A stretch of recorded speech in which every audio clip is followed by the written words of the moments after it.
ya. Assalamualaikum warahmatullahi wabarakatuh. Waalaikumsalam warahmatullahi wabarakatuh. Oke teman-teman, halo Pak Kamstar, kembali lagi bersama kami di acara IPK 4.00 spesial memperingati Isra Mi'raj 1440 Hijriah.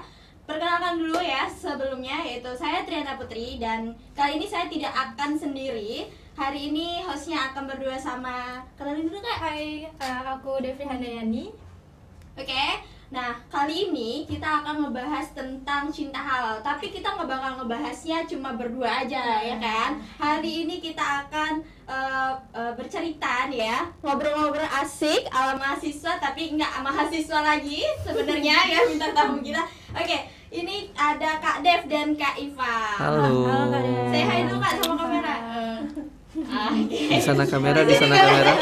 Kalau nggak kuat lambaikan tangan. Oke. Ini kita langsung aja mungkin ya Kak ya.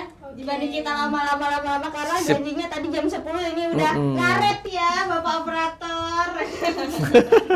Oke, kita langsung aja Kak Dev, kita mulai. Iya, oke. Ntar Kak Dev yang mana nih? Oh itu ya. Oh iya sama. Oh gitu ya? Ngomong sama. Jadi bisa Kak Dev kan dan Oke. Devi. Oh, gitu. Devri dan Dev kan. Oke. Oke.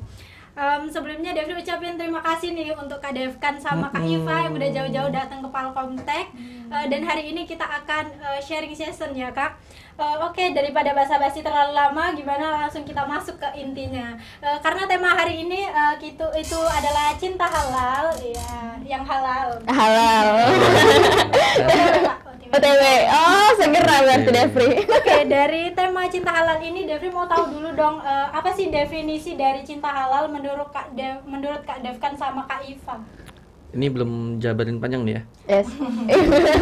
Karena kalau secara terminologi itu cuman sekedar orang sepasang kekasih yang melaksanakan pernikahan, cintanya sudah halal, selesai tuh. Masya Allah. Tapi kalau mau dijabarin lebih panjang nih. Nanti kita bahas setelah ini berarti. Oke. Ya. Menurut kamu gimana? Kalau Kak Iva? Kalau menurut Kak Eva sih, cinta halal itu yang pastinya yang cinta, tapi di situ kita harus ada cinta sama Allah. Jadi kalau kita jatuh cinta sama orang tapi nggak buat kita jadi mencintai Allah, ya berarti cinta itu nggak halal kan? Gitu. Ya gitu aja sih. Nanti panjang sampai malam. Sebelum manjang nih tentang cinta halal, Devri mau tanya nih sama Kak Dev dan Kak Iva.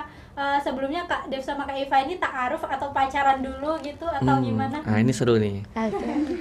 Jadi pertemuan kita pertama kali waktu aku kerja di salah satu tempat ya, dan beliau ini bisa dibilang waktu itu di bawah koordinasinya aku. Jadi ya aku pimpinan beliau, kemudian dipantau, kayaknya nih anak nih gigih, kemudian juga kayaknya enak diajak ngobrol gitu kan. Akhirnya dipantau selama 2 tahun. Wow, lama juga. Kenapa 2 tahun? Karena dari tahun pertama pengen nikah, sudah ngelamar, ternyata kakaknya nikah. Jadi ditunda 1 tahun. Nah kalau dibilang ta'aruf, nggak bisa bilang ta'aruf karena kita kontak terus. Iya. Sebagai atasan dan bawahan kita pasti kontak terus. Kemudian kalau mau dibilang pacaran, ya juga nggak pacaran. Kenapa? Karena itu lingkungannya Islami, yang sebagian mayoritas stafnya di sana agak anti ya dengan kata pacaran ya. Jadi gitu. Tapi ada proses panjang yang nanti bisa kita sharing di situ. Gimana bisa sampai nikah? Mengingat kita berdua ini bukan dari orang yang punya ya, bukan dari orang yang punya, tapi akhirnya setelah nikah kita dapat semuanya gitu. Gitu. Nanti kita bedah lah. Asik. 3 jam kuat. Wah. Boleh? Oke. Aman. Dari Kak Dev sama Kak Iva ini kenapa sih nggak berpikiran pacaran aja gitu? Pacaran aja.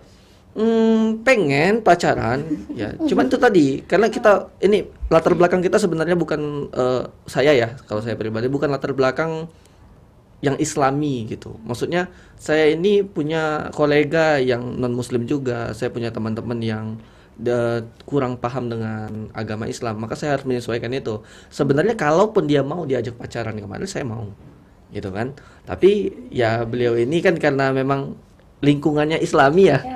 Jadi kalau mau pacaran yang belak-belakan, yang pegangan tangan, jalan berdua itu agak susah gitu kan, ya benar kan, pacaran pada umumnya gitu kan. Maka sebagaimana muslim kita pengen kasih tahu contoh ke teman-teman yang lain bahwa nggak pacaran juga bisa nikah loh, ya kan. Nah kebanyakan orang berpikir bahwa kalau mau cintanya halal itu ta'aruf aja. Nah itu yang sering saya garis bawahi ya, karena banyak yang mengatasnamakan ta'aruf, dia tetap chatan sama si Lawan cewek, jenis. alasan bangunin tahajud padahal pengen teleponan dan semacamnya. Itu menurut kita bukan cinta halal, gitu kan. Modusnya ta'aruf. Mending kayak kita show up 1 tahun mendekati pernikahan, kita show up, kita spill cincin, kita spill apa lagi yang ya, beli bajunya bareng-bareng, beli isi hantarannya bareng-bareng, gitu kan. Kalau mau dibilang pacaran ya bisa dibilang pacaran tuh, bisa dibilang pacaran, ya kan. Tapi kita lagi proses menuju pernikahan, yang gimana selama 1 tahun itu kita nabungnya bareng-bareng.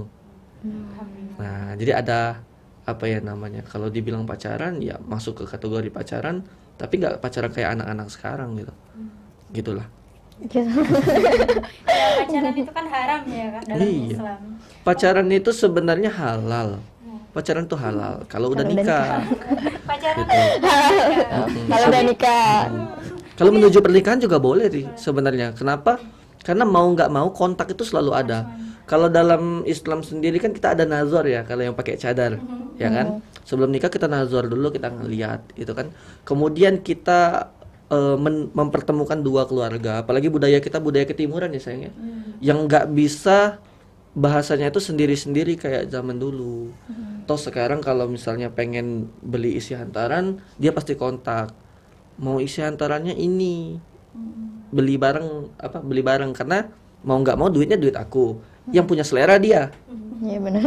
gitu kan. Itu logika sederhananya kan, nggak bisa Biar kita. kepake juga kan barang. Iya, biar kepake, jangan sampai nanti Mubazir. iya, nggak mau afwan, nggak bisa ketemuan segala macem gitu kan.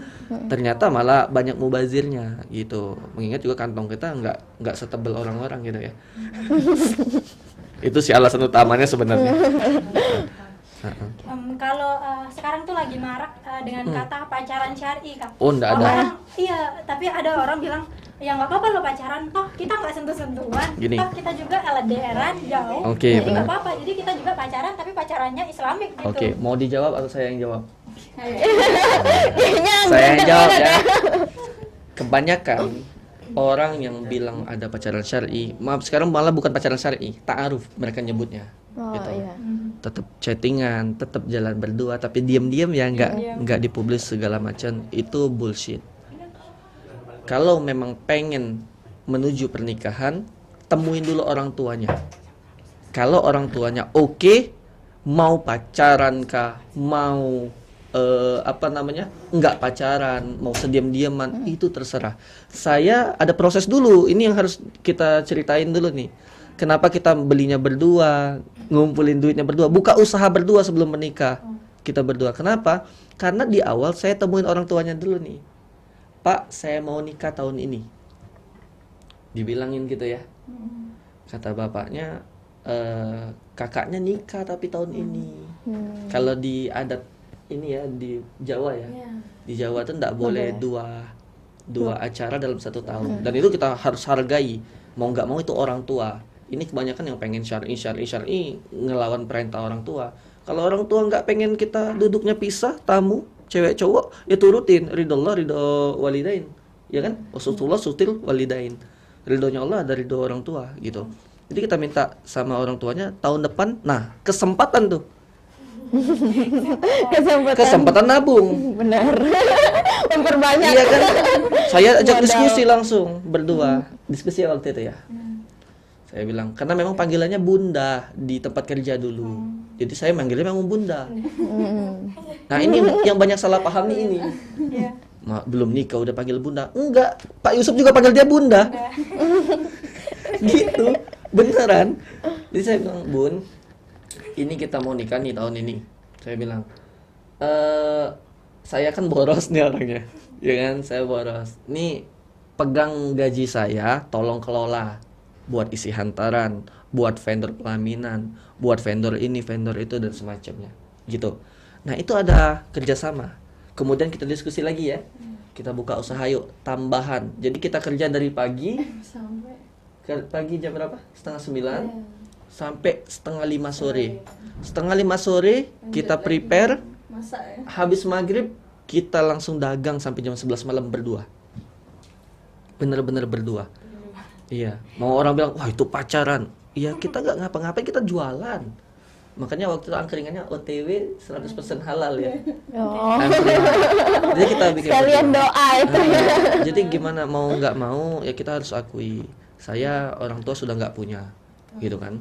Jadi nggak bisa yang kayak orang itu bisa minta sama orang tuanya tambahan, gitu kan. Ya, saya sampein sama bapaknya juga, Pak, saya anak orang susah, saya bilang. Tapi saya suka kerja. Saya jaminkan anak bapak nggak mungkin kelaparan sama saya. Apa bapaknya bilang? Ya silakan. Padahal sebelum itu ada berapa yang ditolak sama bapakmu? Beneran itu ada berapa banyak yang ditolak ya? Nah karena aku bilang meyakinkan kayak gitu, sedikit dihipnotis juga bapaknya, jadi ya karena belajar hipnotis juga ya, saya hipnotis tidur Pak, enggak ya, enggak. Saya yakinin sama bapaknya dan diterima ya. Tapi bapaknya bilang apa? Nggak bisa bantu sama sekali. Dua keluarga kami bilang nggak bisa bantu sama sekali. Maka kita berdua benar-benar nabung, benar-benar berjuang berdua. Bener-bener uang. Iya, kalau seandainya kami nggak kontak-kontakan, Afwan, Ana kumpulin sendiri, Anti kumpulin sendiri ya. Gimana nikah kita? Gitu kan? Sedangkan saya boros, saya bilang tadi. Maka itulah tadi, kalau memang pengen pacaran syar'i, yang katanya tadi pacaran syar'i, temuin dulu mak bapaknya, tentuin tanggalnya. Pengen nikahnya segini, Pak. Maharnya segini, kami cari. Nggak masalah menurut saya. Ya kan? Yang nggak boleh itu ya khalwat dalam hal yang ini ulama juga beda pendapat nih masalah khalwat. Kalau ada yang bilang boncengan itu nggak termasuk khalwat karena banyak orang sekitar, nggak termasuk dua-duaan. Ada yang bilang tetap berdua-duaan karena di motor orang nggak tahu ngomongin apa. Gitu kan? Kalau saya mengambil ulama yang kalau di tempat umum berdua itu aman masih.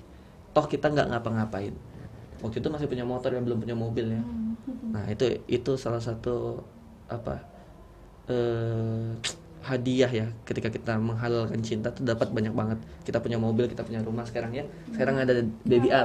Ya, Masya Allah. Dengan perjuangan ayah dan bundanya yang luar biasa, kita dihina juga. Pacaran. Padahal kita bilang kita nggak pacaran. Gitu kan? Tetap dihina-hina, tetap dikorek-korek aib-aib kita. Ya saya dari orang nakal saya bilang, bukan dari orang soleh, gitu kan? Mau diurik-urik terserah. Toh kami memang tujuannya adalah cinta yang halal, gitu. Selesai dari ngumpulin, dalam waktu berapa lama ya kita ngumpulin? 6 bulan. Terkumpul 46 juta dari arah yang nggak tahu dari mana. Padahal usaha kita roboh gara-gara pandemi ya. Usaha kita Pada saat roboh gara-gara pandemi pandemi. Jadi, waduh gimana ini mau nikah. Tapi ya dengan kekuatan doa, dengan air mata yang tulus, ini beneran nangis kita ya, pengen nikah. Orang tua saya enggak setuju saya nikah gitu. Karena nantilah mapanin dulu. Kalau saya berprinsip, kalau udah nikah pasti mapan. Itu kan? Itu konsepnya tuh. Jaminan dari Allah ya. Untuk orang yang menikah, rezeki ditanggung, gitu. Maka saya bilang, udah ayo nikah. Apapun keputusannya, saya bilang. Di Agustus sempet pengen ditunda lagi tahun depan, karena kakak saya nikah. Katanya juga nggak boleh 2 acara dalam 1 tahun. Saya bilang nggak bisa. Saya udah bulat nikah, bukan udah ngebet pengen nikahnya bukan, tapi nggak bisa lama-lama. Cewek sama cowok kalau didempetin lama-lama bahaya. Ya kan? Ada setruman. Iya enggak? Iya. Kadang lagi ngobrol berdua, enggak enak berdua aja nih ngobrolnya, gitu kan? Tapi kalau udah halal kan aman. Mau berdua, mau itu segala macam kan? Ya gitu kurang lebih. Itu perjuangannya tuh. OTW halal. OTW. Angkringannya OTW 100% halal kemarin. Oke. Ya.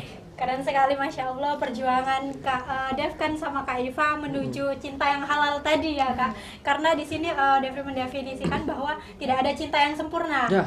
Yang ada hanyalah 2 orang yang saling melengkapi ya, Wih. menerima dan Siap. diterima, dan mereka berdua saling berusaha untuk menjadi cinta yang sempurna itu tadi. Iya, Karena siap. sejauh apapun kita mengejar kesempurnaan, kita tidak akan bisa mendapatkan kesempurnaan tersebut. benar. Karena kesempurnaan itu hanya milik Allah Subhanahu wa taala. Wih, Masya Allah. dahsyat. Ini harusnya jadi pembicaraan Depri. Bukan saya nih.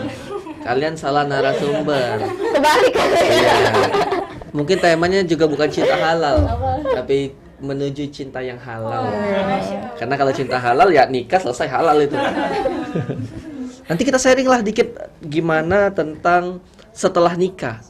Karena perjuangan setelah nikah itu ternyata jauh lebih dahsyat ya. Apalagi tahun-tahun pertama, wah kayaknya cakep, baik anaknya. Ketika nikah keluar semua tuh. Ya, dia juga ngelihat ini kakak ini lembut banget. Setelah nikah, wah piring melayang. Nanti kita sharing di 3 tahun kami ini perubahan dan semacamnya, boleh kita ceritain di sini ya. Kalau cukup waktunya. Oke, next Devri mau nanya nih, sebelum kakak menyatu menjadi suatu cinta yang halal, ada nggak sih di benak Kak Devkan ini untuk mendefinisikan calon istri seperti apa gitu? Ya, saya punya prinsip dulu ya. Saya tidak akan nikah kalau saya belum S2. Saya tidak akan nikah sebelum saya punya rumah, dan saya tidak akan nikah sebelum saya punya mobil. Karena kalau sudah punya mobil tuh naik ya integritas seseorang tuh ya. Penilaian orang ke orang lain tuh naik. Biarpun mobilnya murah. Kan gitu kan? Tapi qadarulahnya Allah menyuntikkan rasa itu ke seseorang tuh tidak bisa diprediksi. Gitu kan? Saya memilih dia pun itu unpredictable, benar-benar unpredictable gitu.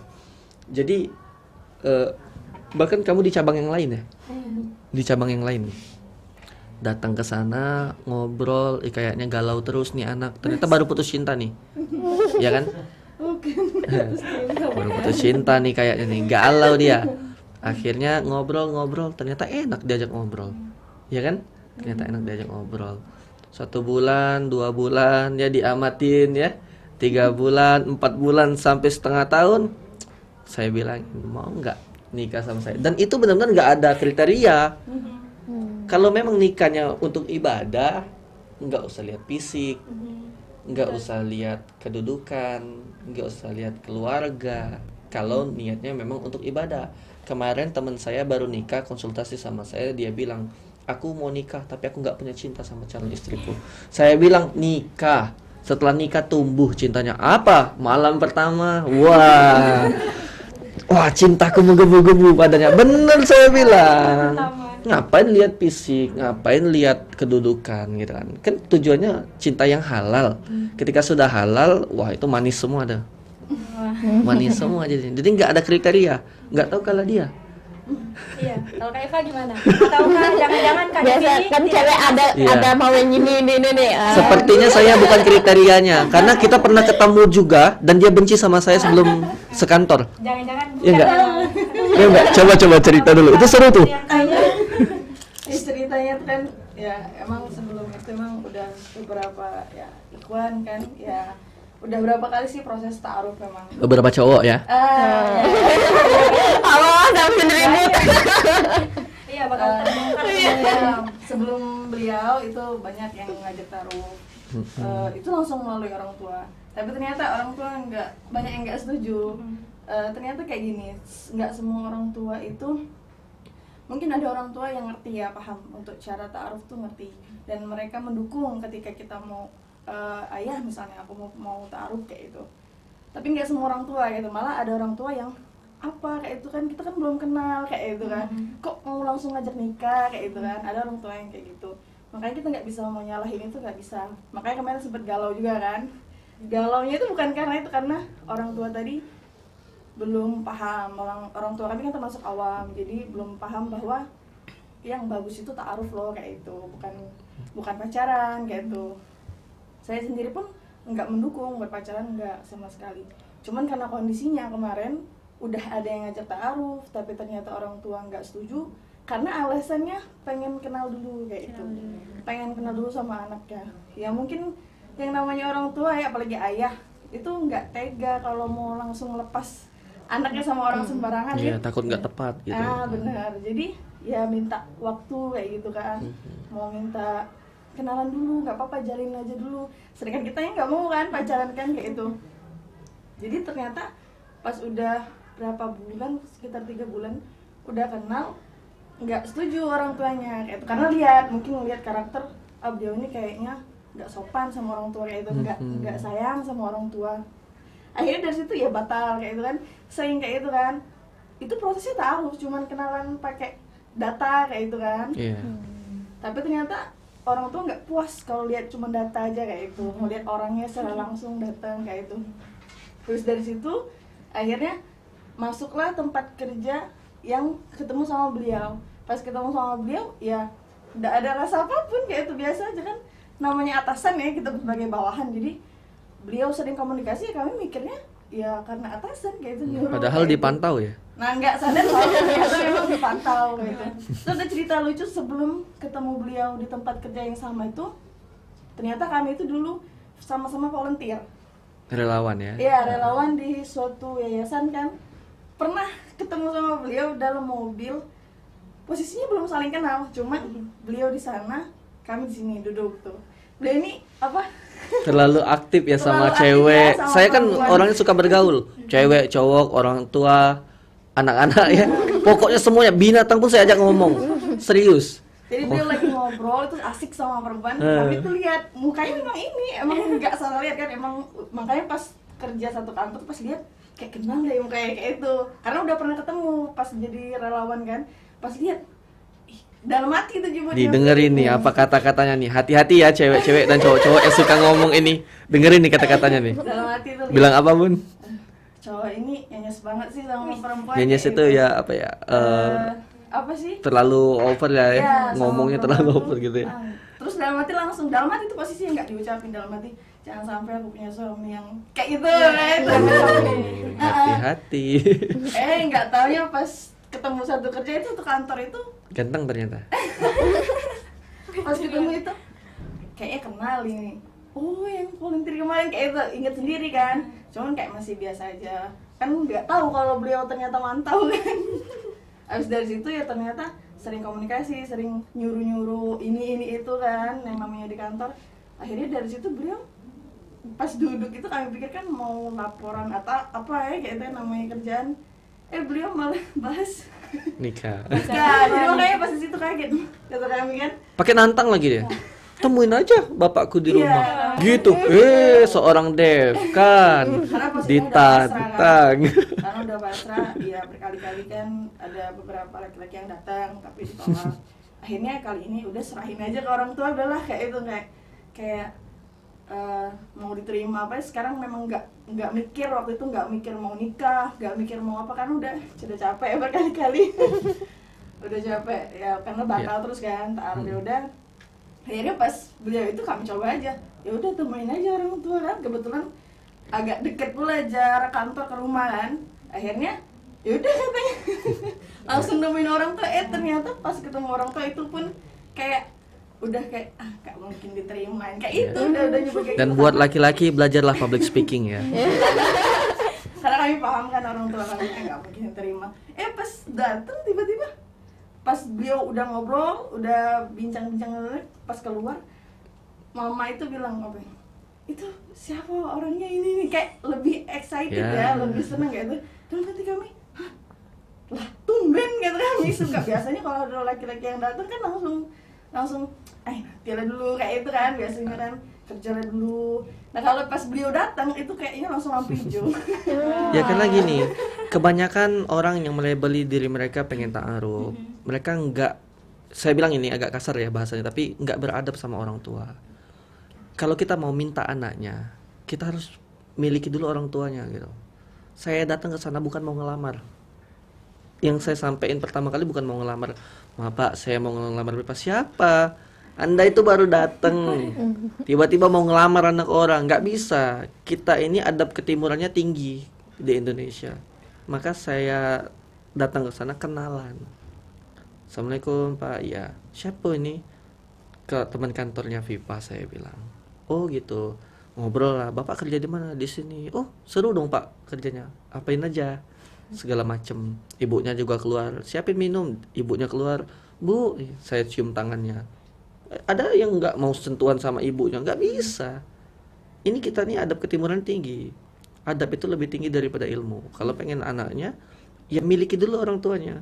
Saya itu dengan orang tua beliau tuh udah kayak bukan mertua, kayak orang tua beneran. Waktu akad aja saya cium dua-duanya itu. Nah itu adab. Kalau memang pengen nikahin anaknya, dapetin dulu hati orang tuanya. Ini kan kebanyakan maaf ya kurang akur sama mertua. Padahal kita ngambil anaknya loh. Kita ngambil anaknya. Masa kita ngambil anaknya dengan orang tuanya enggak Dimusuhin. Iya, dimusuhin gitu. Jadi kalau dari kami berdua kriteria nggak ada. Gitu. Kriteria nggak ada. Iya. Jadi ngalir Jalan aja. aja. Kalau Nggak Tuhan ada. udah bilang kalian jodoh, ya udah berjodoh lah Justru kalian. kalau kriteria tadi yang diceritain dia dalam mobil kan nggak mau punya Nggak suami mau, kayak iya, gitu. nggak mau. Malah dapet suami. Iya. Sangat kuat berarti. Berarti kalau Devri mau sama seorang harus jelek-jelekin ini nggak usah. Ya. Ya. Biar nyaman gitu. Nah, jadi nggak terlalu- Dihujat-hujat kalau bisa depan orangnya, jijik saya sama kamu. Jadi nanti. Enggak ya bercanda. Udah ada calonnya deh. Ntar dipotong masuknya. Belum ada. Belum ada. Saya ada teman. Aduh. Iya. Orangnya soleh. Oh, Masya Allah. Gitu. Kayaknya kriteria. Oke, sebelumnya teman-teman di YouTube nih ya, jangan lupa untuk like komennya ya, komen atau mau tanya-tanya silakan tanya-tanya di komen di live chatnya. Nanti insya Allah bakal dijawab sama kakak-kakak di sini seputar tentang cinta halal atau mau kepoin tentang yang lainnya juga boleh. Langsung aja di ini kita tunggu ya sambil menunggu lanjut lagi nih cerita-ceritanya. Oke. Oke, mantap sekali. Berarti tidak berpatok pada kriteria tadi ya kak. Oke. Devi mau tahu nih kak Dev sama kak Iva ini menikah tahun berapa ya? Tahun 2020. Iya. 2020. 20 12 20 20. Masya Desember. Allah. Cantik. Oke. Biar mudah diinget kayak gitu. Iya, biar mudah diingat. Biar nggak berantem kalau anniversary. Tangannya juga cantik. Malah kalau anniversary apa ya, kita tuh saling apa ya, nyiapin kado sendiri masing-masing. Saya tuh selalu excited. Mungkin kata orang-orang biasanya cowok tuh paling lupa sama anniversary. Enggak, kalau saya malah dari bulan sebelumnya pun udah prepare ini dan itu. Karena memang menurut saya itu satu hari yang memang nggak mungkin bisa saya ulang lagi tuh. Ya di akad nikah itu ya. Saya nangis mewek-mewek gitu. Dia bingung kenapa nangis gitu.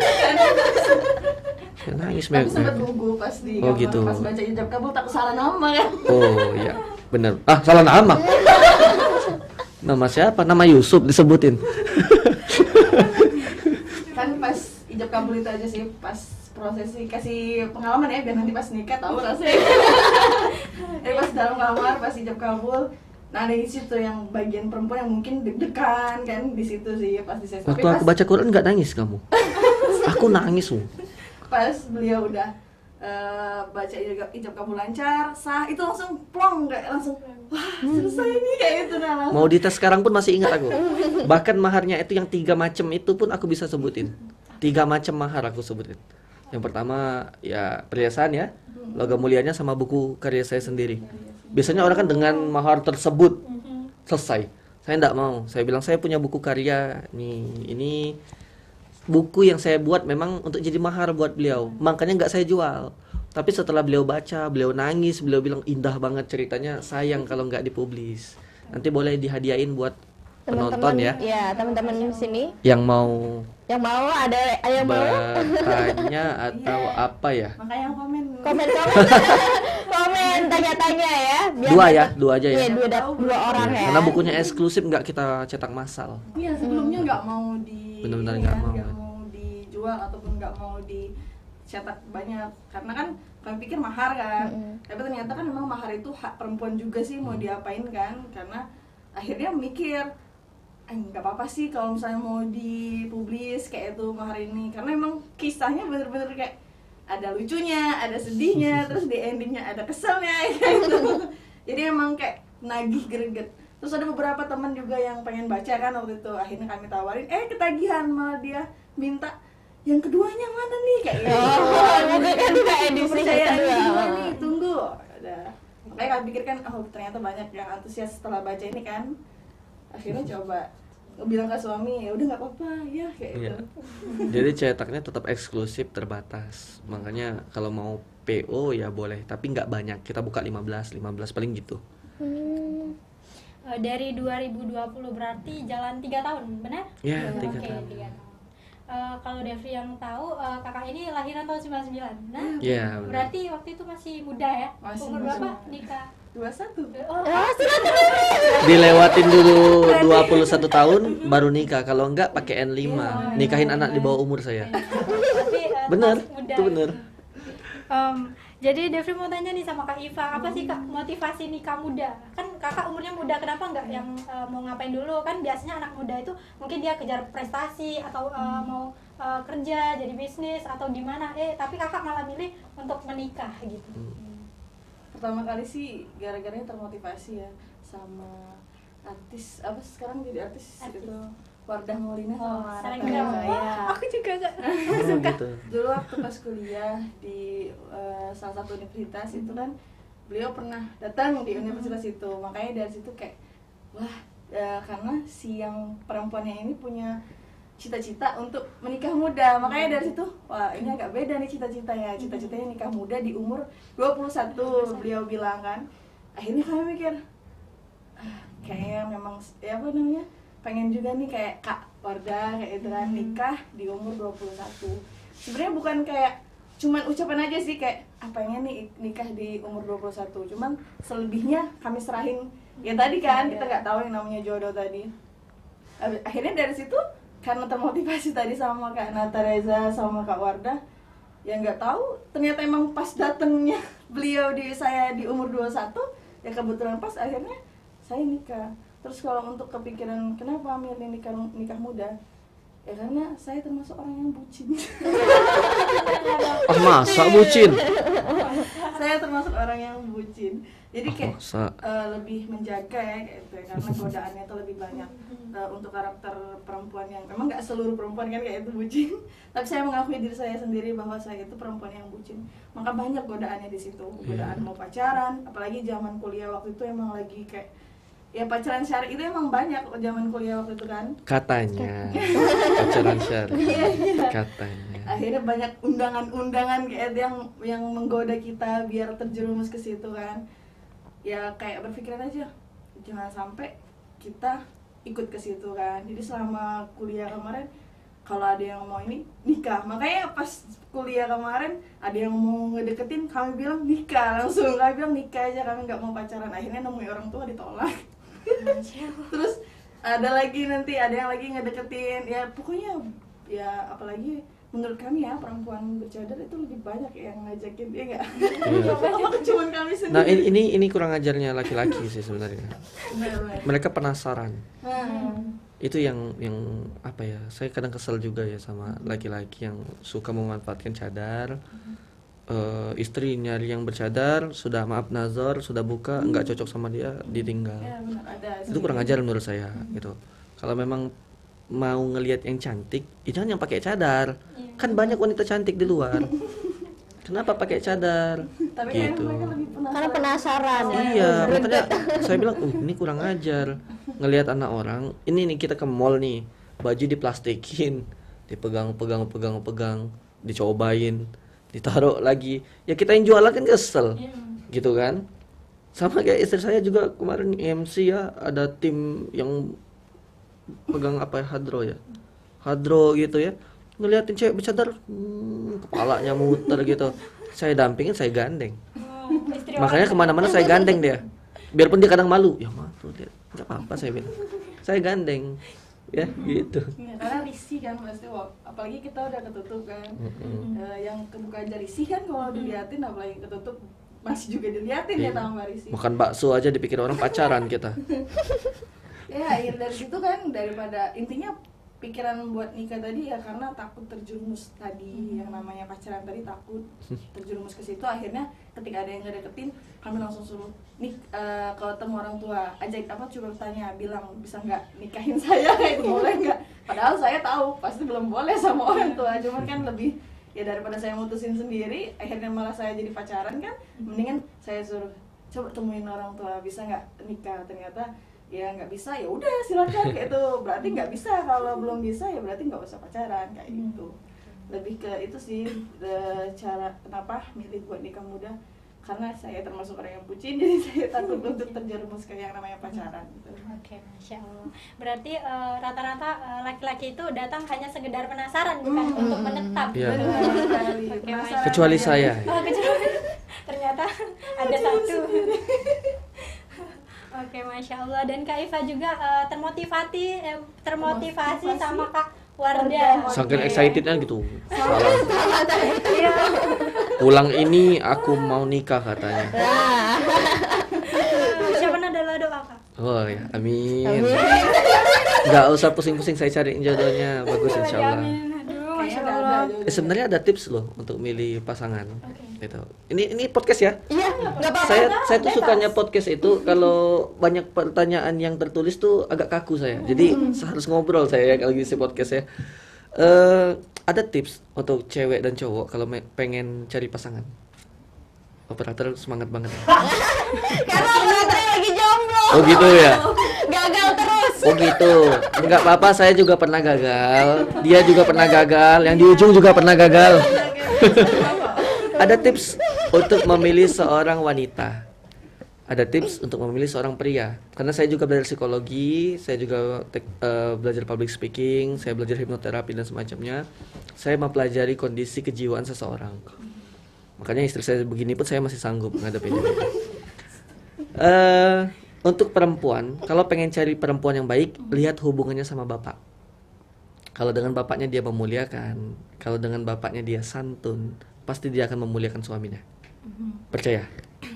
Kalau untuk laki-laki, kalau pengen cari laki-laki yang baik, maka lihat hubungannya dengan ibu. Gimana cara dia memuliakan ibu. Laki-laki yang baik. Untuk wanita yang mau cari laki-laki yang baik. Saya agak bingung. Untuk wanita yang mau cari laki-laki yang baik. Biar nggak ngantuk. Ya, terima kasih saya. Operator sakit mata. Maaf ya, beginilah saya gitu.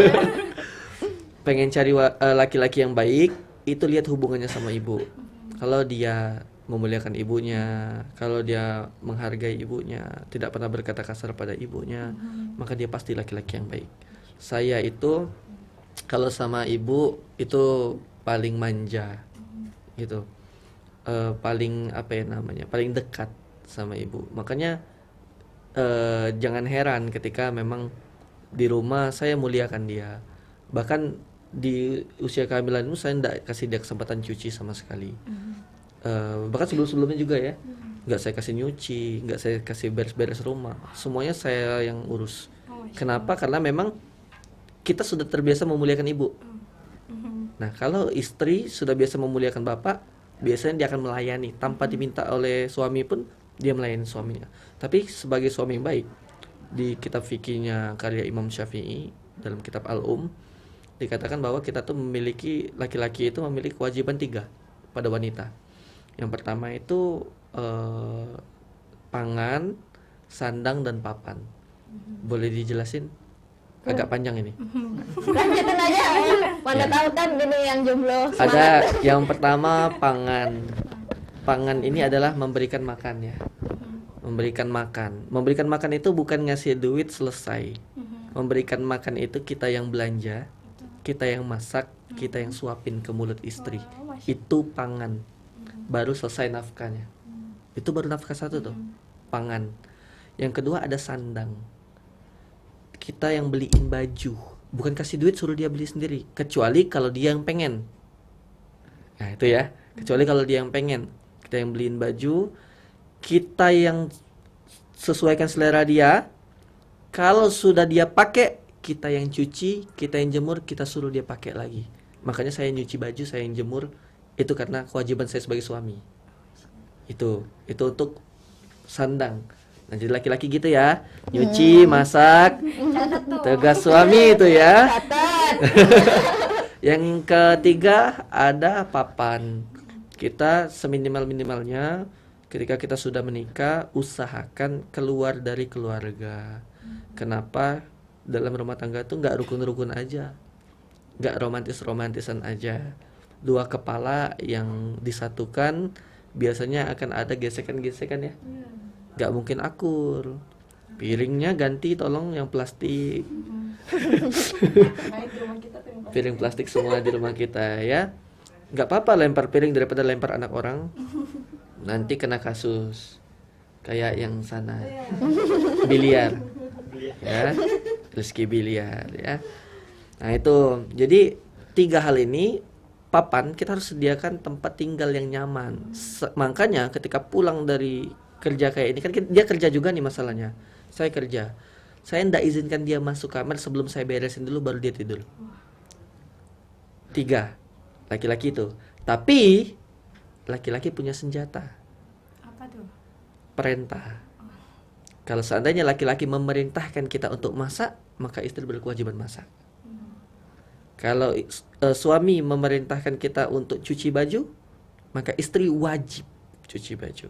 Biarpun suami punya kewajiban yang cuci baju, tapi ketika suami bilang tolong cuciin, maka jadi kewajibannya istri.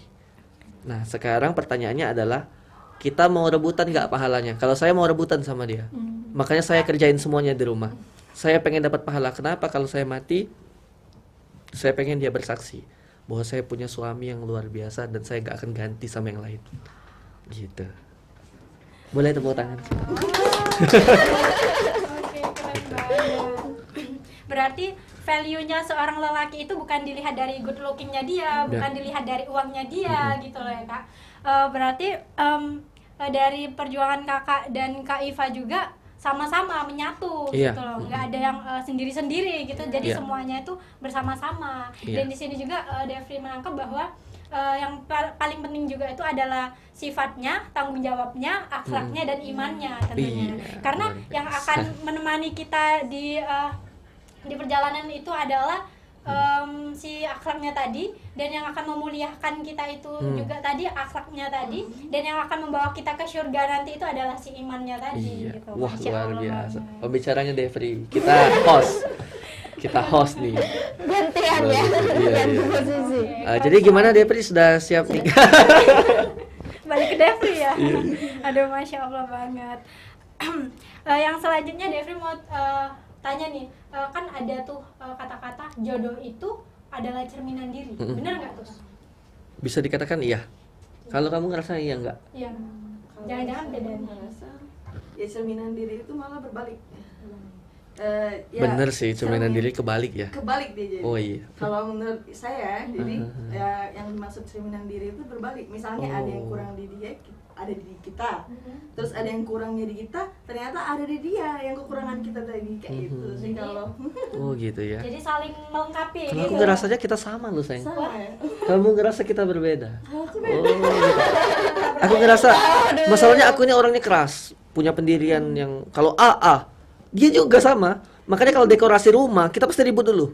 Enggak yang ini. Aku tuh udah beli yang ini. Gitu. Karena sama nih karakternya. Jadi nggak bisa dimarahin. Aku juga keras orangnya, gitu kan. Kemudian kita sama-sama gila kerja. Kita workaholic. Bener-bener gila kerja. Dan sama. Ya yang aku lihat dari sisi itunya, ternyata kita beda ya. Apa bedanya? Bedanya, Kita belum pernah deep talk loh soal perbedaan kita. bedanya kalau aku panikan, kalau kamu bisa menangani. Oh gitu. Iya benar, aku orang tenang. Ya, beliau Sama kayak podcast ini. Aku bilang kita perginya berangkatnya jam 9 lewat, setengah 10 aja nyampe, jam 10 pas kita mulai. Enggak, dia jam 8 sudah mau OTW. Dia orangnya on time, aku orangnya santai. Dia udah panikan. Nanti gimana ya? Nanti gimana gitu. Jadi beda. Aku santai. Aku bilang kalaupun telat nggak masalah. Toh yang kita sampaikan ini kan bukan sesuatu yang harus buru-buru kan. Kita harus santai menjelaskan sama teman-teman gitu. Apalagi perbedaan kita. Ayo. Karena aku baru tahu ini. Baru tahu. Kalau saya hobi yang cepet ya, cepet selesai. Kalau Oh beliau gitu. agak lambat. Ya, karena aku orangnya santai ya benar Ya, sih. santai. Jadi kalau misalnya kita mau pergi tuh buru-buru, kami yang sering, ayo cepetan, ya beliau masih. Enggak, karena yang bikin kesel tuh gini loh teman-teman. Istri itu dia nyuruh kita mandi nih. Mandi ayo, beres-beres. Selesai tuh kan, dianya masih make up.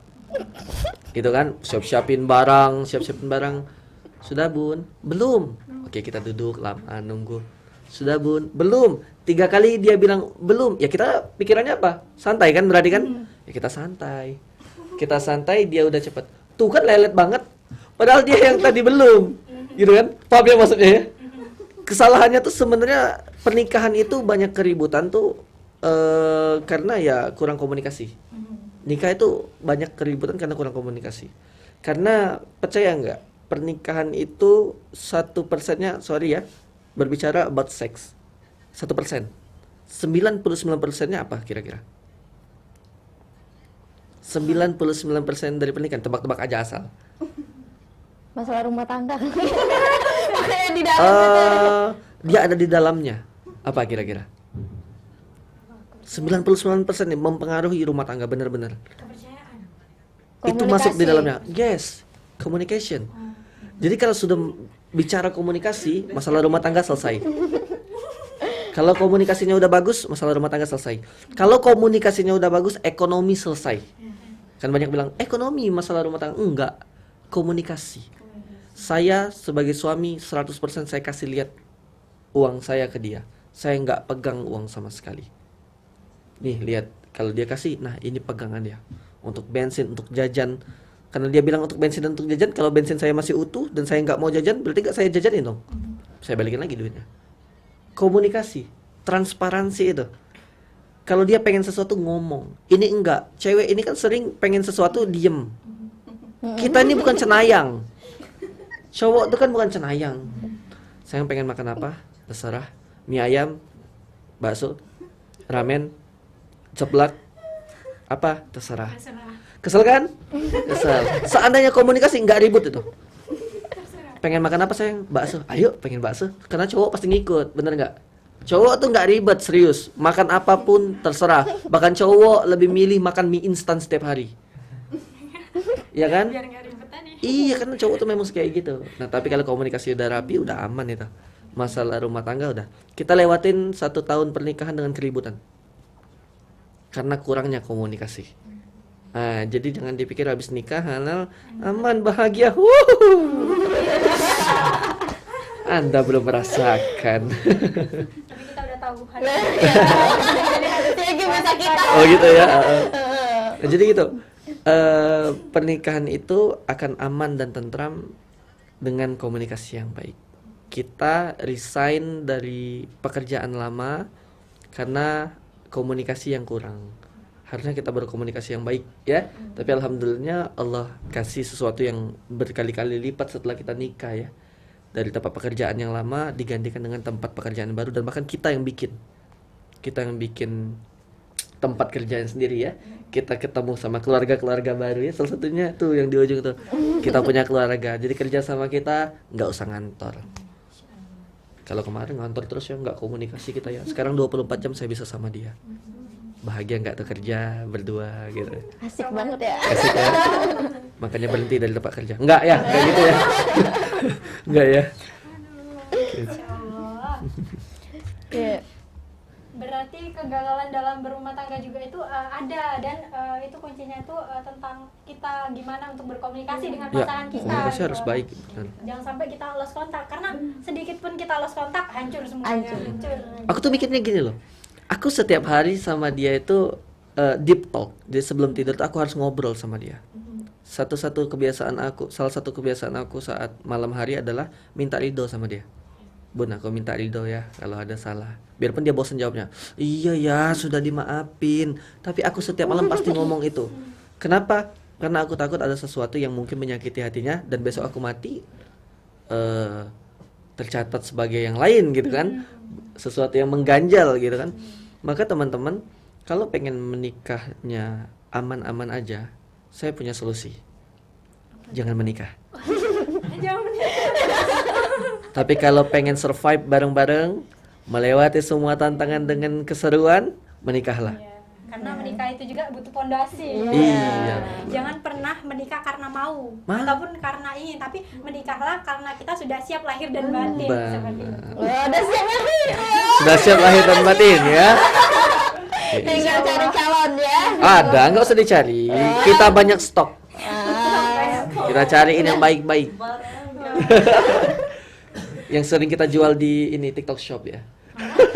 Di TikTok. Tapi emang terkadang orang itu mikir kalau udah nikah tuh enak aja, mungkin enggak. Ada mungkin beberapa karakter yang ketika dia mikir bahwa nikah itu Melepaskan tanggung jawab. Bukan, dia mau happy aja. Oh. Pengennya seneng. Kalau dapat nikah. suami yang tepat. Nah, iya kayak itu kan. Kalau misalnya enggak, walaupun kayak mana ya, dalam rumah tangga itu pasti ada masalah pasti. Cuman gimana cara kita mengatasinya kayak itu. Jadi jangan berpikir misalnya lihat pernikahan orang ada masalah. Adam, Ayam, Iya. Dev dan Iva, Adam di Instagram. Iya benar, lihat pernikahan Dev sama Iva ada. Anda Ayam. tidak tahu. Ya pasti dalam rumah tangga pasti ada masalahnya, dan gak mungkin pula masalahnya mau kita publis ya kan. Pasti Iya. kita publis yang manis-manis, yang senang-senang kan. Gak mungkin pula orang misalnya orang kerja terus dia dapet lembur itu yang dia upload kayak itu kan. Iya. Dia pasti uploadnya yang seneng-seneng ya kan. Iya. Gak mungkin dia yang dimarahin bos di upload. Jadi sama rumah tangga juga kayak itu. Jadi jangan berpikir kalau udah nikah tuh pasti bisa nih kayak beliau adem ayem terus kan. Terus ketika dia nikah ketemu masalah dia kaget. Iya. Kan nggak nerima kalau dalam pernikahan itu ada keributan, nggak bisa juga. Karena dalam setiap pernikahan itu tadi kami bilang pasti ada masalah. Cuma Iya, gimana karena- cara kita ngatasinnya. Bener. kayak Dan itu. karena gini, kenapa pernikahan itu jadi ibadah terpanjang? Karena memang sesusah itu. Semua ibadah itu nggak ada yang gampang. Betul. Semua ibadah itu nggak ada yang gampang, karena dunia ini neraka bagi orang-orang beriman dan surga bagi orang-orang yang ini pakai kata kafir nanti salah nih.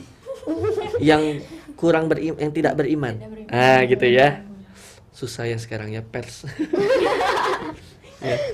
Nah itu untuk orang-orang beriman tuh neraka memang. Karena kenapa? Sesusah itu kayak di penjara nih kita nih. Penjara nih.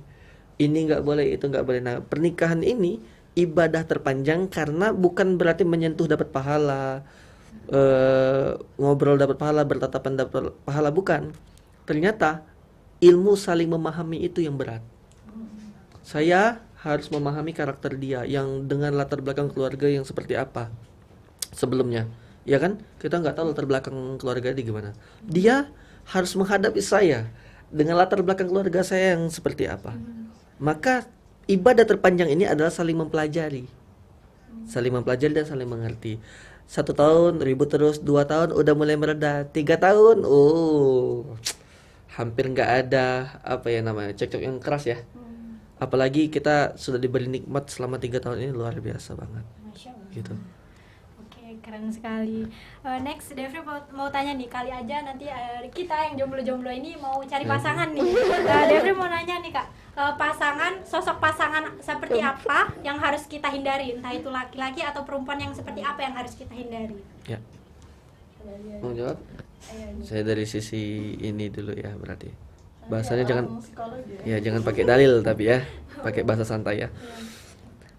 Sebenarnya sudah dibocorkan sama Nabi. Ada beberapa yang jadi kriteria untuk memilih pasangan. Yang pertama, untuk dihindari seorang wanita yang suka mengungkit masa lalu. Ya, ini dari Nabi ya, bukan saya yang bilang ya.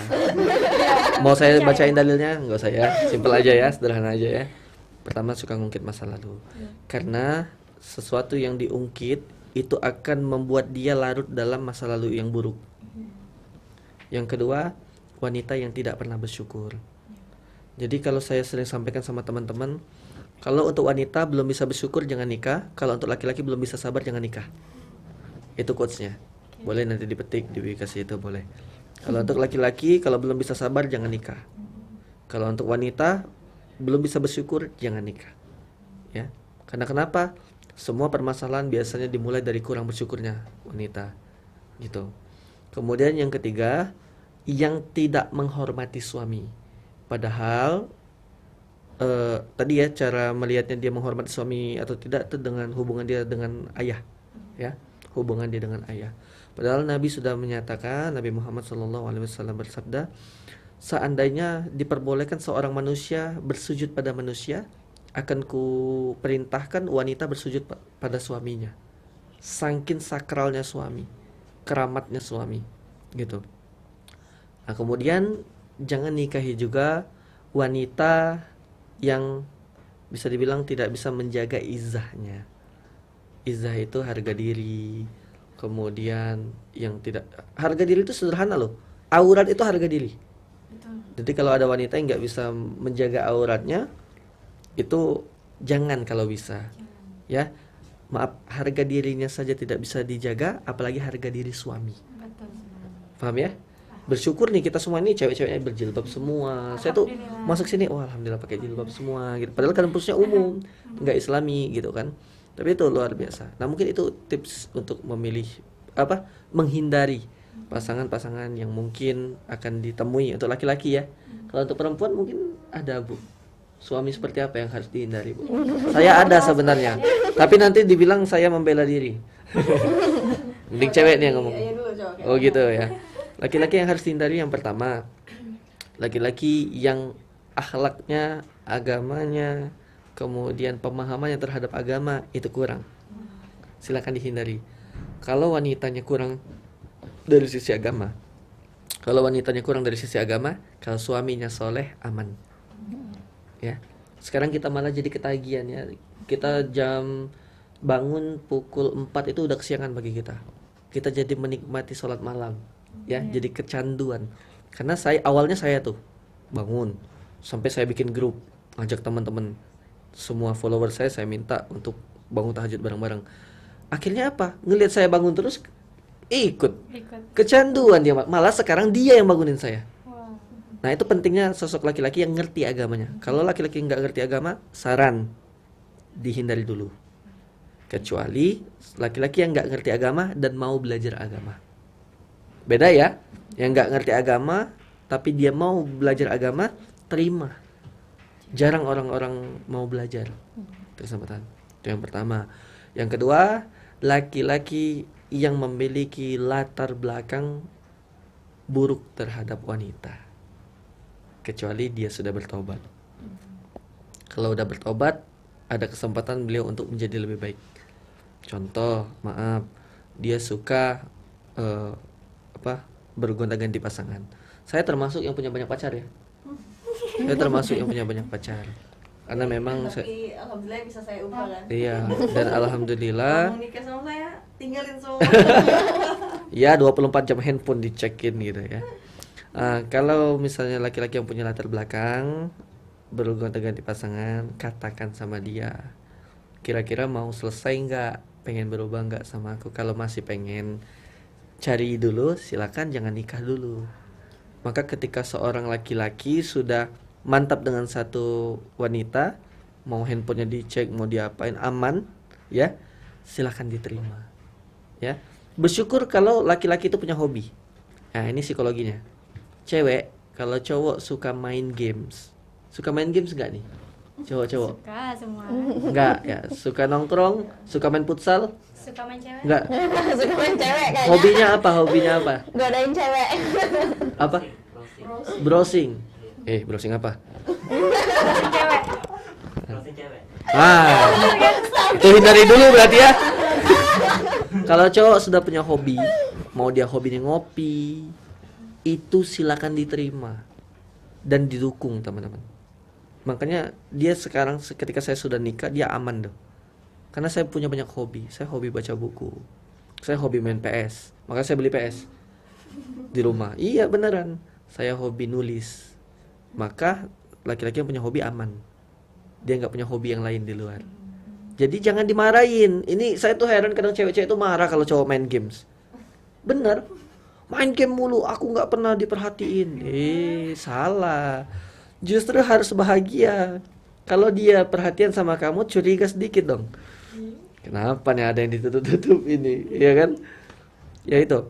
Yang kedua, yang ketiga, laki-laki yang harus dihindari adalah laki-laki yang suka bergaul berlebihan dengan perempuan. Sebenarnya saya termasuk. Sebenarnya saya termasuk. Tapi alhamdulillahnya saya niat nikah pengen ngelepasin semua itu tuh. Ya, dan dia sangat overprotective sama saya. Beneran, mantan saya diblokirin semua. Padahal saya memang kalau dengan mantan itu hubungannya baik. Nggak suka yang kayak orang tuh saling blokir ya. Saya nggak suka tuh. Tapi bersama dia mantan diblokir. Terima kasih. Terima kasih para mantan. Gitu. Ya mungkin itu sih kalau dari saya ya. Kalau dari kamu mungkin ada nggak cowok yang harus dihindari? Yang nggak transparan mungkin keuangannya gitu. Tapi kalau yang satu tadi, nomor satu tadi udah dapat, aman tuh. Semuanya aman. Sebenarnya yang di nomor 1 tadi udah lengkap sih. Cuman lebih ke kalau detailnya itu intinya sabar sih. Cari laki penyabar. Laki penyabar. Ini yang dihindari, Bu, katanya. Yang dihindari ya. Iya, berarti yang nggak kasar. penyabar. Yang dihindari itu laki-laki yang kasar. Wah, aku kasar banget loh dulu. Serius, aku kasar banget. Tapi tergantung, kalau misalnya orang yang mau berubah ya kita ubah. Tapi kalau misalnya memang udah kita ubah masih juga kayak itu, ya berarti benar-benar nggak bisa diubah. Iya. Ya harus dihindari ya. Gitu. Ya. Laki-laki yang mau berubah deh dipilih. Pilih. Ya. Jangan cari cowok yang berilmu. Jangan cari cowok-cowok yang alim. Karena alim berilmu itu bisa nampak berbeda nanti ketika kalian sudah menikah. Carilah dia yang bisa memuliakan kalian. Itu ya. Yang meletakkan kalian itu bukan di kaki, tapi di atas kepala sebagai mahkota. Gitu. Karena perhiasan terindah itu hanya istri soleha. Ayo Roma Irama putar. Enggak ya. Kita. Oke, siap. Udah lagi. Lagi nunggu nih siapa yang mau tanya-tanya teman. Enggak ada yang mau nanya nih, enggak ada yang mau nikah. Gimana? Nggak tahu nih ya. Nah, Gak ada yang mau tanya-tanya. Ini mungkin ada resep nih dari kakak nih ya. Mungkin setelah nikah apa sih yang didapat semuanya tuh ceritanya. wow. Nah, mungkin Nah, ini seru nih. jadi biar teman-teman di sini tuh kayak tertarik. Hey, ayo nikah. Muda, ayo. Ayo nikah dapat semua loh. Nikah muda, nikah kaya. Waduh. sip. Sukses menikah usia muda gitu ya. Mau kamu yang cerita atau saya yang cerita? Iya, saya yang cerita. Dia segitu ya. Ayo dulu gitu. Kan yang pemimpin kan menilai. Oh, Masya Allah. Dia harus didahulukan. Saja. Oke. Yang pertama. Aduh, sabar. Oh ya, sabar. Maaf ya. Maaf ya. Pulang dari sini langsung nyari calon. Oh iya, nggak usah cari, ada saya sediain. Disediain tapi. Nanti yang karakternya kayak saya cariin gitu. Yang pertama, dalam pernikahan ini saya kuncinya ini dulu. Pertama kita balik ke Al-Qur'an ya, bahwa Allah menjamin sesuatu itu akan diberikan rezeki dari arah yang tidak terduga. Surat At-Talaq surat ke-65 ayat 2 sampai 3 kalau tidak salah ya. 2 akhir sampai 3 awal. Allah itu akan memberikan rezeki yang tidak terduga. Kuncinya kita bertakwa. Nah, kuncinya itu ya. Syarat pertamanya nih, takwa. Takwa itu apa? Takwa itu balik di surat Al-Baqarah. Ini saya bawain terus nih setiap saya ngisi majelis taklim, setiap saya podcast, setiap saya ngisi di radio, saya selalu bawain ini nih. Takwa itu apa? Ada di surat Al-Baqarah ayat 2 dan 3. Yang bertakwa itu alladzina yu'minuna bil ghaib, yang percaya dengan yang ghaib dan mendirikan salat. Percaya yang ghaib itu apa maksudnya? Rezeki, jodoh, maut, bala, apalagi yang gaib-gaib. Bukan jin ya, bukan. Yang gaib ini yang nggak bisa kita prediksi. Ya. Surga neraka itu gaib. Nah, ya. Oke. Percaya sama yang gaib dan mendirikan salat. Karena saya percaya sama yang gaib, saya percaya rezeki saya dijamin. Saking percayanya di awal-awal pernikahan kita sempat sampai 0 ya. Kita punya uang itu sampai 0. Sebagai cewek pada umumnya, dia bukan wanita yang ada di eranya Rasulullah. Dia adalah wanita akhir zaman. Sebagaimana wanita akhir zaman pasti akan berbicara dengan halus. Kita nak makan mak mano. Gitu ya. Ya kan? Iya. Kita mau makan gimana? Duit nggak ada. Nah, ini peran seorang laki-laki. Percaya enggak sama Allah, saya bilang. Iya percaya, tapi kan kita tuh harus ada ikhtiar.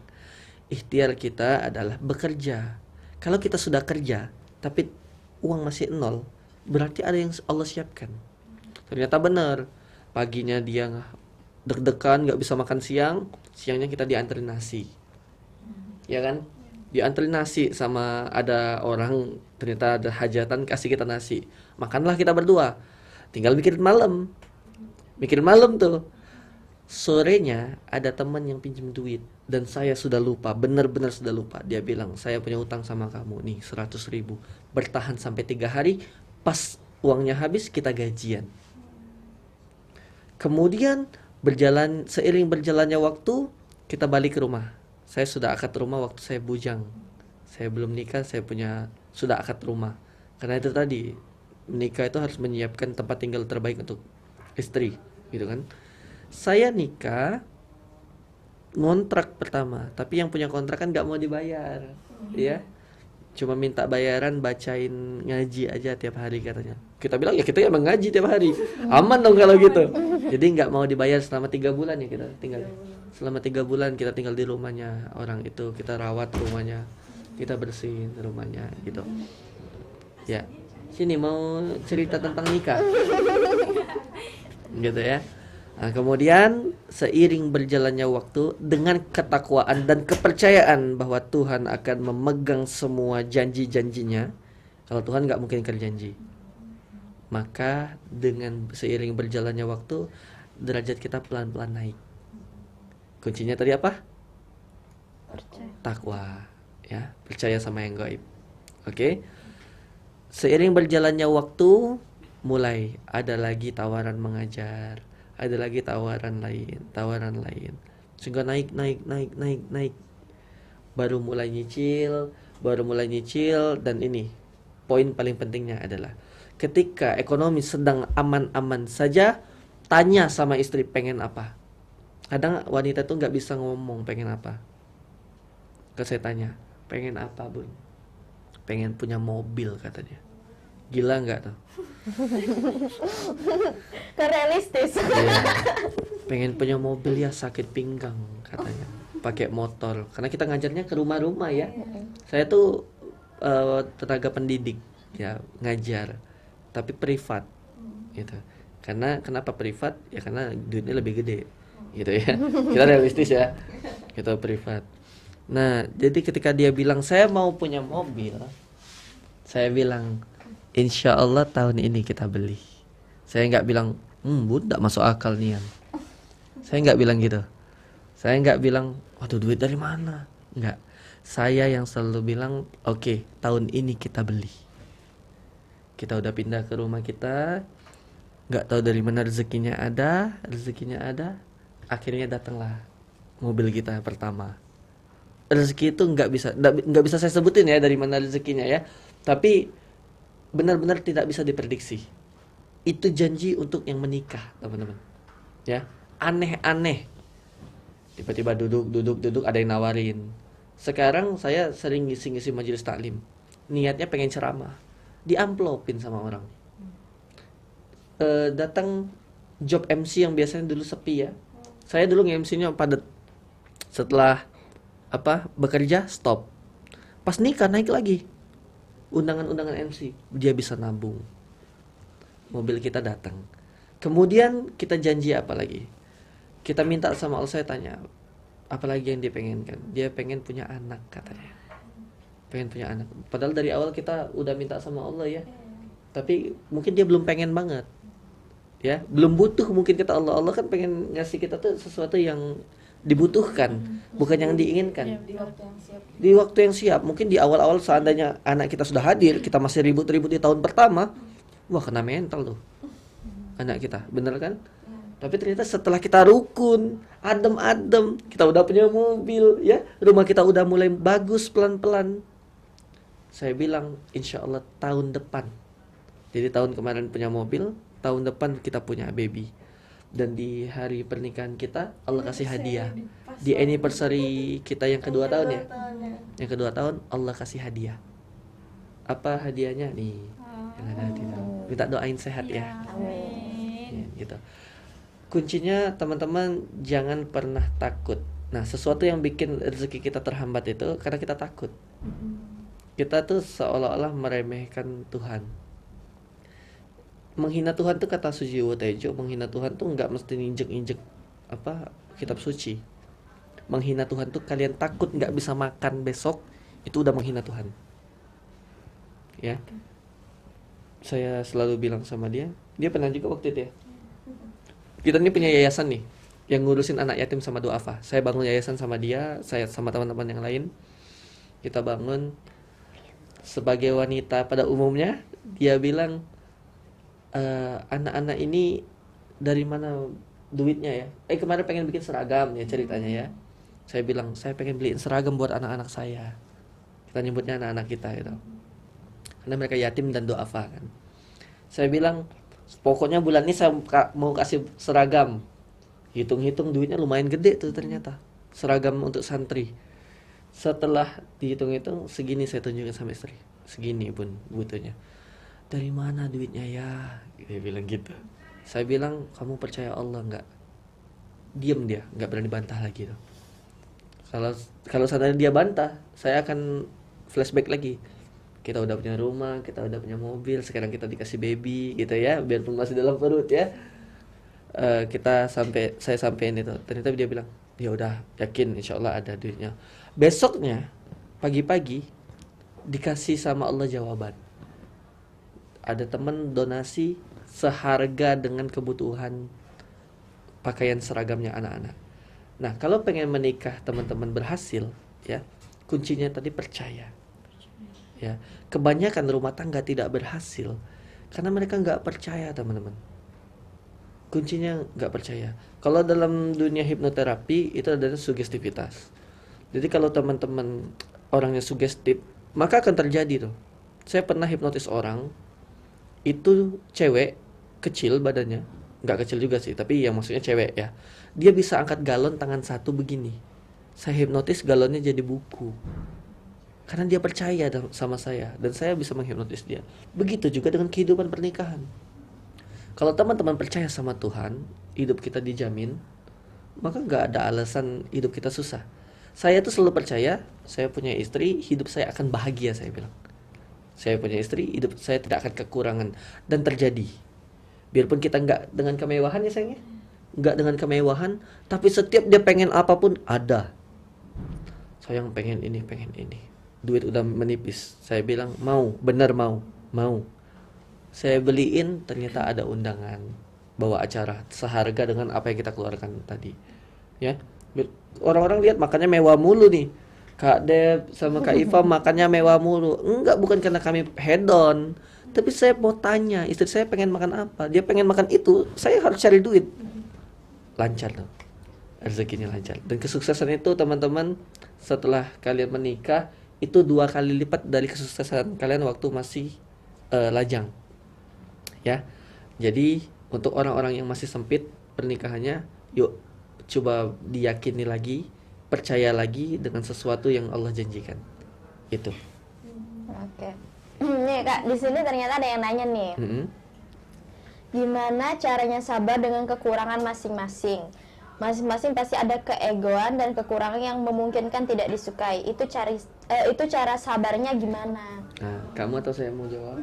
Kamu dulu. Karena saya yang paling sabar ya. Ya, jadi gini teman-teman, sabar itu proses. Saya ini orangnya temperamental. Saya tuh orangnya nggak bisa sabar. Kalau saya bilang A, saya pengennya A. Harus jadi. Ketika istri saya membantah kata-kata saya nggak mau. Ya kan? Jangankan membantah, dia menunda saya nggak mau. Tapi seiring berjalannya waktu, ada hal yang harus kita pelajari. Kesabaran ini ternyata berproses. Biarpun ada yang bilang, dia tuh nggak sabar karena terpaksa aja istrinya begitu jadi sabar. Enggak. Sabar itu berproses. Ada beberapa tips dari Rasul. Kata Rasul, iza ghadaba ahadukum falyaskut. Itu yang pertama. Kalau seandainya di antara kita marah ngadepin pasangan kita, itu hendaknya kita diem. Itu yang paling mudah tuh. Kalau dulu ya, dia udah mulai ngegas, Apa kau? Apa kau? Oh, laki-laki itu punya gengsi. Laki-laki itu punya gengsi. Kalau istri nadanya lebih tinggi dari suami, pasti suami akan meninggikan lagi. Maka jangan pernah meninggikan suara dengan pasangan. Suami pasti nggak mau. Si istri tadi karena ngerasa nggak pernah dibentak sama orang tuanya, ngegas lagi tuh. Apa kau? Apa kau? Apa kau? Gitu sampai goyang. Gitu ya. Kuncinya diem. Kalau nggak diem, bahaya. Itu yang pertama tuh, sabarnya tuh. Bahaya. Yang kedua, sabar ini ketika seorang pasangan itu melakukan hal yang tidak sesuai ekspektasi kita, cara sabar yang paling mudah adalah ingat dulu, mungkin kita juga pernah begitu sama orang tua. Ya kan? Saat istri saya bantah saya selalu mengoreksi diri saya. Mungkin ini rasanya waktu aku bantah orang tua gitu. Itu loh teman-teman. Kemudian ketika dia pengen sesuatu, oh mungkin ini loh waktu aku diminta sesuatu sama minta sesuatu sama orang tua. Rasanya nggak enak, nggak nyaman, tapi aku harus menuhin. Itu cara belajar sabar yang sederhana. Tips dari saya. Kalau secara teori psikologi sendiri, sabar ini kan banyak faktornya. Dalam Islam juga ada yang namanya wudhu ya. Kalau misalnya emosi dan semacamnya. Sabar ini nggak ada batas. Kalau ada yang bilang sabar itu ada batasnya, nggak ada batasnya sabar. Percaya sama saya. Dibuktikan oleh siapa? Dibuktikan sama Rasul. Saat ini Isra Mi'raj ya, betul Isra Mi'raj. Rasul itu kenapa diperjalankan oleh Allah dalam peristiwa Isra Mi'raj ini? Karena Rasul mengalami 3 kali kesedihan, triple kill. Yang pertama kehilangan istri tercinta. Yang kedua kehilangan paman yang sangat membela beliau, Abu Thalib. Yang ketiga perlakuan masyarakat Taif pada saat itu. Salah satu wilayah di Jazirah Arab namanya kota Taif. Sekarang jadi menjadi daerah yang maju. Kenapa? Didoakan sama Rasul. Nah, maka Allah perjalankan di Isra Mi'raj. Kita balik ke ceritanya Rasul saat di kota Taif. Ini jadi kayak ceramah, saya bukan podcast. Tapi nggak apa-apa ya, ini pelajaran sabar ya, pertanyaan sabar sih. Pertanyaan sabar. Iya, bukan pernikahan. Kalau sabar ya harus berdasar. Nggak bisa saya salah-salah ngomong ya kan. Nah, di kota Taif ini Rasul mendapatkan diskriminasi luar biasa. Dilempar kotoran, dilempar batu sampai berdarah beliau. Datanglah malaikat tuh. Ini malaikatnya nantang nih. Ini sama kayak kejadiannya nabi-nabi terdahulu. Contoh Nabi Hud ya. Wahai Nabiullah, berdoalah, akan kuporak-porandakan kaum Ad ya pada saat itu. Diporak-porandakanlah kaum Ad. Nabi itu cukup angkat tangan berdoa, kejadian. Nabi Yunus ya. Kemudian nabi-nabi yang lain ketika dia minta pasti diazab. Nabi Lut ya kan? Setiap mengangkat tangan meminta pasti turun azab itu. Tapi apa kata Rasul? Aku hanya meminta dari kota ini, dari tempat ini lahirlah para penerus agama Allah. Dari tempat ini suburlah tanahnya. Dari tempat ini merdekalah orang-orangnya, baik-baik orang-orangnya. Maka sampai sekarang Taif ini salah satu kota yang banyak melahirkan ulama, yang banyak melahirkan orang-orang soleh karena doanya Nabi. Kita pernah nggak dilempar pakai batu sampai berdarah-darah? Kita pernah nggak dihina-hina, dilempar kotoran? Nggak pernah kan? Kalau memang kita pengen jadi umatnya Rasulullah, ya tirunya Rasulullah. Itu tuh, ya kan? Pelajaran sabarnya langsung dicontohin sama Rasul, ya. Bukankah Rasul juga pernah bersabda gini? Dan tidaklah Allah itu ya, memberikan sifat pemaaf pada seseorang melainkan sebagai kemuliaan. Maka ketika kita sabar, Allah tuh menaikkan derajat kita pelan-pelan tuh, memuliakan derajat kita pelan-pelan. Untuk orang yang sabar ada janji kemuliaan di situ. Gitu. Apalagi sama pasangan, ya kan? Oke. Kalaupun kesel dipukul juga nggak apa-apa, tapi pukulnya pukul manja. Gitu. nggak apa-apa, ya kan? Oke, tadi kan pertanyaan dari Trisno nih. Oke, selanjutnya lagi ada pertanyaan dari Apriliana. Assalamualaikum Kak, mau tanya dong. Waalaikumsalam. Mungkin sedikit keluar dari konteks pembahasan tadi. Gimana sih Kak, misal ada anak yang nggak mau nikah karena alasan traumatis atas pernikahan orang tuanya dulu? Ya. Kamu yang jawab atau aku yang jawab? Ayo lagi. Oke. Lebih lengkap ya kalau yang Pertama, nikah itu hukumnya sunnah, nggak wajib.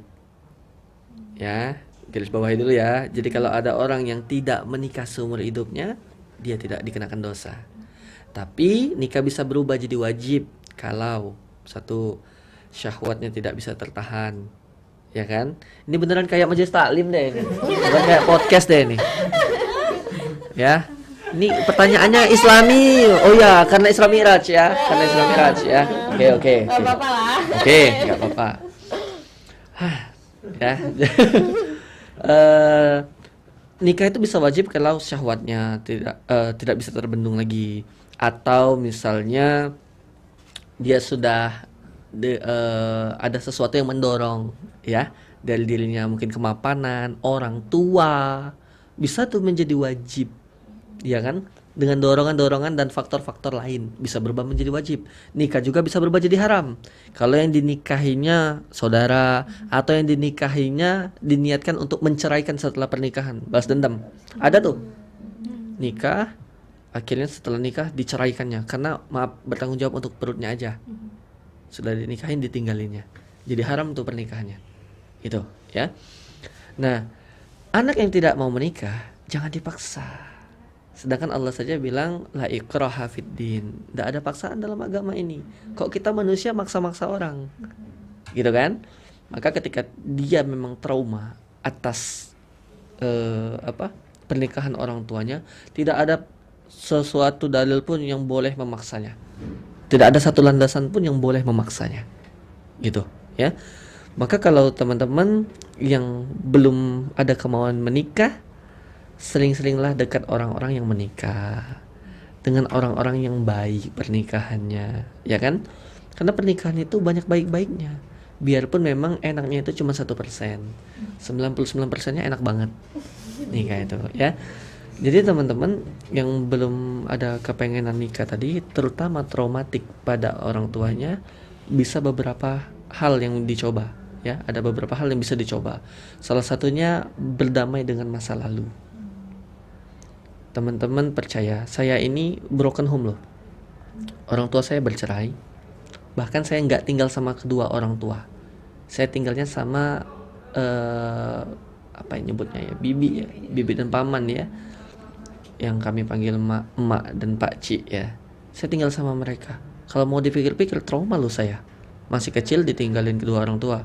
Terus nggak tinggal sama salah satu lagi, dititipin sama orang nih. Kalau mau trauma, tapi enggak, kita bisa belajar teman-teman bahwa ada pernikahan yang indah. Kuncinya kita mau atau enggak, ya kan? Saya nikah berharap supaya tidak terjadi. Nikahnya berniat supaya tidak terjadi seperti yang orang tua saya alami. Maka harus rukun-rukun. Maka saya mau berubah, gitu ya. Jadi kalau misalnya ditanya solusinya apa, dekat-dekat sama orang soleh. Pernikahan itu indah, ya. Baca juga pernikahannya, jangan pernikahan kayak opa-opa Korea, ya. Artis-artis kita yang cerai nyambung, jangan gitu. Banyak yang bisa kita contoh. Pernikahan yang paling romantis itu siapa? Rasulullah dengan Khadijah loh, ya kan? Khadijah itu menikahi Rasulullah itu mantau, ya kan? Rasulullah itu kan bawahannya Siti Khadijah, pegawainya Siti Khadijah, ya. Khadijah itu punya bisnis yang dia percayakan sama Rasul. Diamatinya, ini kayaknya ini orang bagus nih bekerjanya. Maka akhirnya menikahlah. Khadijah melamarkan dirinya kepada Rasul. Ingat, jadi cewek juga boleh melamarkan diri ini. Khadijah melamarkan dirinya kepada Rasul, ya. Barulah Rasul menyambutnya dan memberikan mahar terbaik. Ada yang mengatakan dalam kitab sirah itu 1000 ekor unta, ya. Nah, lihatnya itu pernikahan mereka sampai tua, bersama-sama berdua, itu kan. Kemudian saat Rasul dalam keadaan down, Khadijah yang mendorong, gitu kan.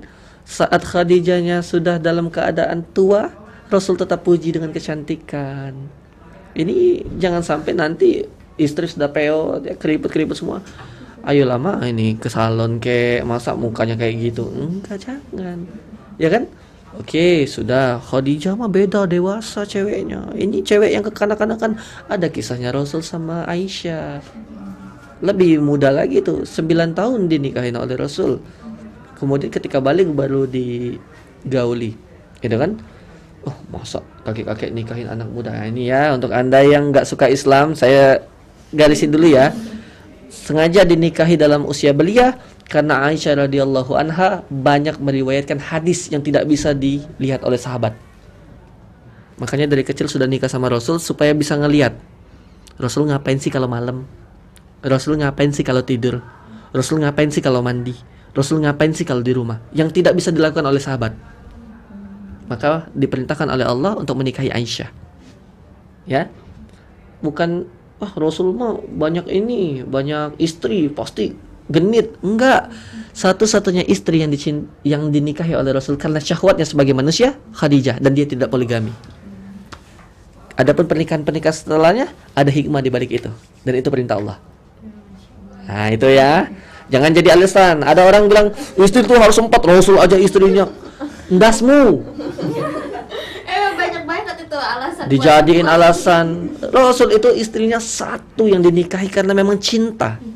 Selebihnya untuk jadi hikmah. Makanya karakter 9 istri yang lain itu macam-macam. Ada yang kekanak-kanakan, ada yang pelit. Bener. Menggambarkan karakter wanita akhir zaman semuanya. Nah, kalau dia kekanak-kanakan, maka lihat cara Rasul menghadapinya. Gitu kan? Saat Rasulullah, ini agak panjang dikit, nggak apa-apa nih? Oh, nggak apa-apa.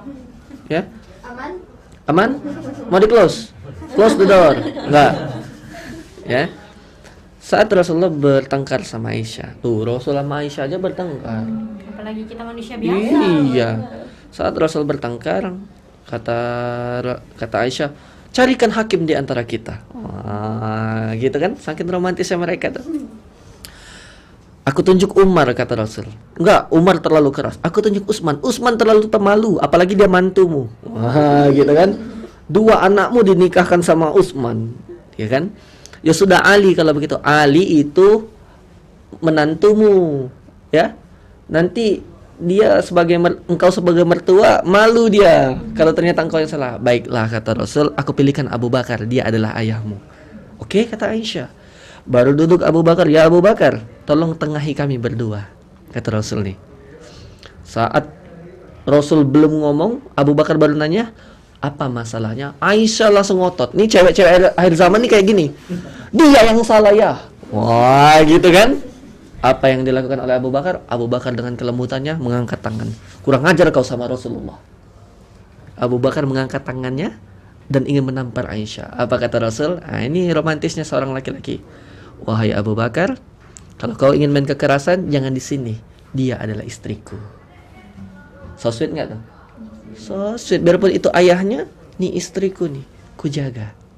Ya, biarpun dia ngeselin, ngapa-ngapain tadi, marahin aku, tapi dia tetap istriku. Romantis nggak nikah? Romantis. Jangan belajar dari yang gagal, belajar sama yang berhasil. Oke? Gitu. Oke, satu lagi nih pertanyaan dari 10 lagi juga nggak apa-apa. Sedikit nih Kak mau tanya, ada nggak saran untuk seorang laki-laki yang mencintai perempuan tapi terhalang oleh friendzone dan udah nyaman di zona itu? Terima kasih Kak. Friendzone itu apa? Zona pertemanan. Jadi Kirain time zone ya. tempat kita main itu ya. Oke, jadi gini, ini kena AC-nya sih, agak merah lagi, tunggu. Gak apa-apa, nanti panas. Sebenarnya memang itulah kenapa laki-laki dengan perempuan itu tidak boleh berteman akrab. Saya punya teman akrab, ternyata ada rasa, ya. Saya tidak tahu kalau dia ada rasa, ya karena kita ngerasa teman, ya. Ternyata setelah saya dekat sama ini, mau nikah sama ini, wow, macam-macam itu masalahnya ternyata ya, gitu. Jadi akhirnya ribut lah sama dia dan sampai sekarang nggak tegur-teguran lagi. Sebenarnya itu persahabatan ini yang saya pelajari ya, persahabatan antara laki-laki dan perempuan itu harus ada batas, ya, karena nggak bisa, pasti ada rasa di situ, ada perasaan di situ. Kalaupun kamu menginginkan dia sebagai pasanganmu, maka ubahlah status itu, ya, mau nggak mau harus merelakan persahabatanmu diterima sebagai pasangan, menjadi teman yang benar-benar teman hidup, atau menjadi tangan. Paham nggak maksudnya? Sampein aku mau nikah sama kamu, mau nggak? Kalau dia bilang aku sudah punya pasangan, ya udah kalau gitu aku harus jaga jarak. Mau nggak mau harus dijaga jaraknya, karena kalau terus-terusan inilah pintu dari perselingkuhan teman-teman. Itu pintu perselingkuhan. Ini bahaya, memang bahaya. Takutnya dia temenan nih sama si cewek nikah nih, ribut sama suaminya, deket nih sama si cowok ini, cowoknya bilang nggak apa-apa, ada aku, nyaman tuh, setan masuk, ayo gasak. Iya kan? Pintu. Makanya saya bilang mau tidak mau harus direlakan. Jadi teman hidup atau teman sebatas angan. Ya, itu ya Mas Frenzon. Oke, udah ya, udah ada lagi nggak yang bertanya? Kayaknya nggak ada lagi. Nggak ada. Oke. Oke.